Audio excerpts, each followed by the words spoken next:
Would you like to hear my favorite passage from Shakespeare? Take the fucking money.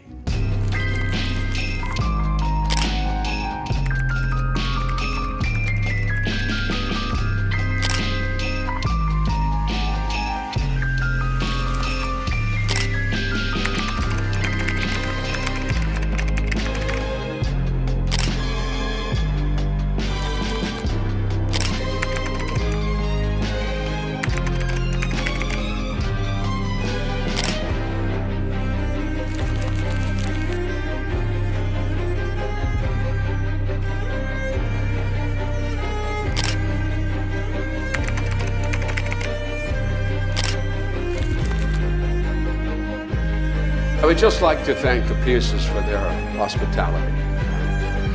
Like Romans amongst you Greeks, I'm sure you find us all rather big, vulgar, and boisterous.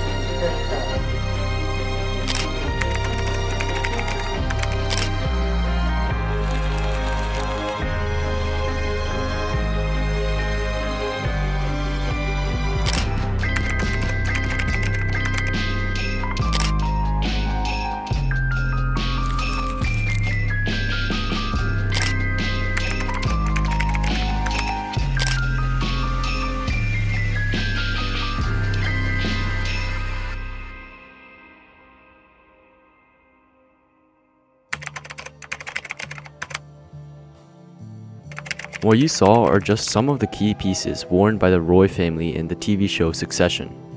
The common theme here is simplicity with no flashy logos or obvious branding. In fact, if you look at a glance at these clothes, you'll probably have a hard time guessing how much they actually cost. None of them are flaunting their wealth. There's no loud colors and no glaring brand names. It's sleek, tailored, and discreet.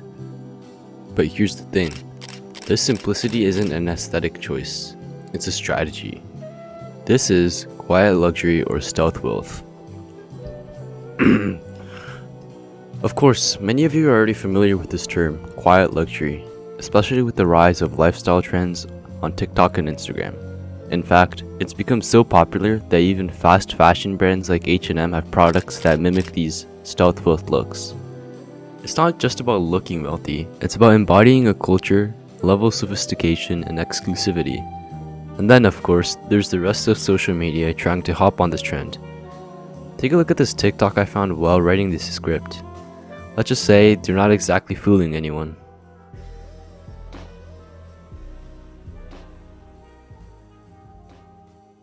I mean, obviously, just buying into the trend isn't enough to satisfy this aesthetic. The quiet luxury look isn't just about wearing expensive clothes, or clothes that look expensive. We all see the glaring difference between the people chasing the aesthetic and then the truly stealth wealthy. To understand the status of quiet luxury, we need to look at how these clothes function as a form of capital, but capital in a completely different sense from the traditional definition.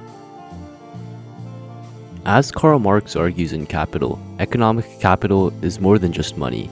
It's social relations that get expressed through commodities, objects and goods that hold value because of the labor behind them. Karl Marx talks about the mystery of commodities and how value is often hidden in plain sight.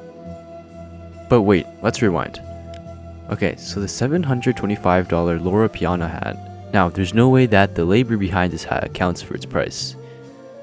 This gets at the heart of what Pierre Bourdieu means when he talks about cultural capital. As he explains, cultural capital is not something that can be bought or flaunted in an instant. It is embodied over time, through the process of inculcation, a process that requires significant time and effort to cultivate. Bourdieu writes, the accumulation of cultural capital in the embodied state presupposes a process of inculcation which costs time and must be invested by the investor. It's something that most social media gurus can't replicate with a quick purchase. In other words, the power is in its subtlety. Only those who understand the social codes can recognize it. Cultural capital doesn't scream to be looked at. Instead, it's a quiet, subtle display of who you are and where you belong in society. In a sense, it's a language that only certain people can speak. Now, circling back to the recent explosion in popularity of quiet luxury, So you can see that what's truly missing is culture capital that gives its aesthetic its true weight. Sure, what they're wearing might be expensive or look identical, but it's not earned cultural knowledge, which is the prime example that distincts the two groups.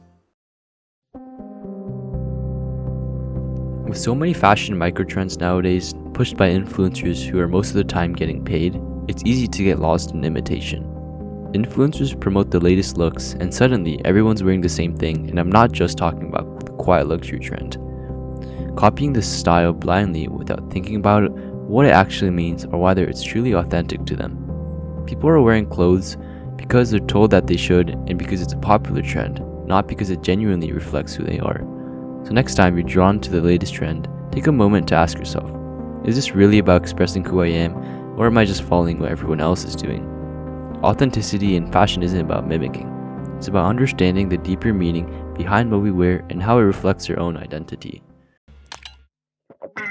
Vocal percussion on a whole nother level, coming from my mind. Vocal percussion on a whole nother level, coming from my mind.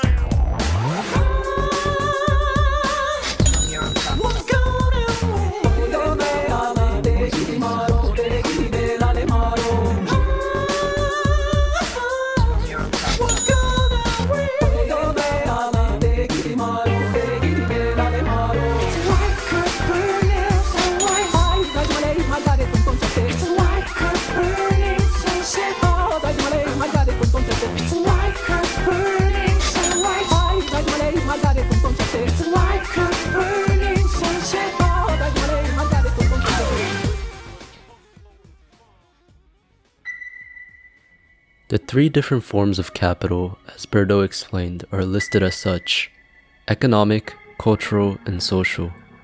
However, we usually only focus on the economic aspect of it and generalize the definition of capital. But there's obviously more to it. These three forms of capital ultimately structure society, and without the inclusion of all three, the ideas of the human condition will diminish. They create differences among one another. It creates hardships, and we find solutions, which allows us to enjoy the things we do. Human life is not all about money, and it shouldn't be. Aristotle stated that man is by nature a social animal. Humans are interlinked by connection, and without it, there is no purpose. You not only get influenced, but also influence others outside of just your own mind. With a deeper connection and understanding of one another, we find meaning, excitement, and purpose in life. Let's hold this thought for a second. I want to talk a little bit about Homo economicus, the belief that humans are rational, self-interested beings who make actions in order to maximize financial gain. In reality, humans don't function this way. If Homo economicus were real, we wouldn't create art and express ourselves in creative ways unless they had direct monetary returns. But we do.